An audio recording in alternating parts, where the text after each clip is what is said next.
তার নাম কি?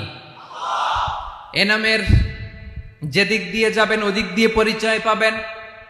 আল্লাহ দিয়ে আল্লাহ কোরআনে অনেক জায়গায় নিজের পরিচয় দিয়ে বলেছেন, আল্লাহু ওয়ালিয়ুল্লাযীনা আমানু ইখরিজুহুম মিনায-যুলুমাতি ইলান-নূর।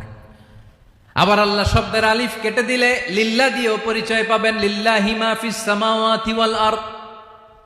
লিল্লাহ থেকে লাম কেটে দিলে থাকে লাহু, লাহুল মুলকু ওয়া লাহুল হামদু, এটা দিয়েও পরিচয় পাবেন। লাহু থেকে লাম কেটে দিলে থাকে হু, হু দিয়েও পরিচয় পাবেন। হুয়াল্লাহুল্লাযী লা ইলাহা ইল্লাহু। সুবহানাল্লাহ পড়ে। যেভাবে যাবেন ওভাবে আল্লাহর পরিচয় আছে না নাই? এজন্য আল্লাহ আয়াতুল কুরসি শুরু করলেন নিজের নাম দিয়ে।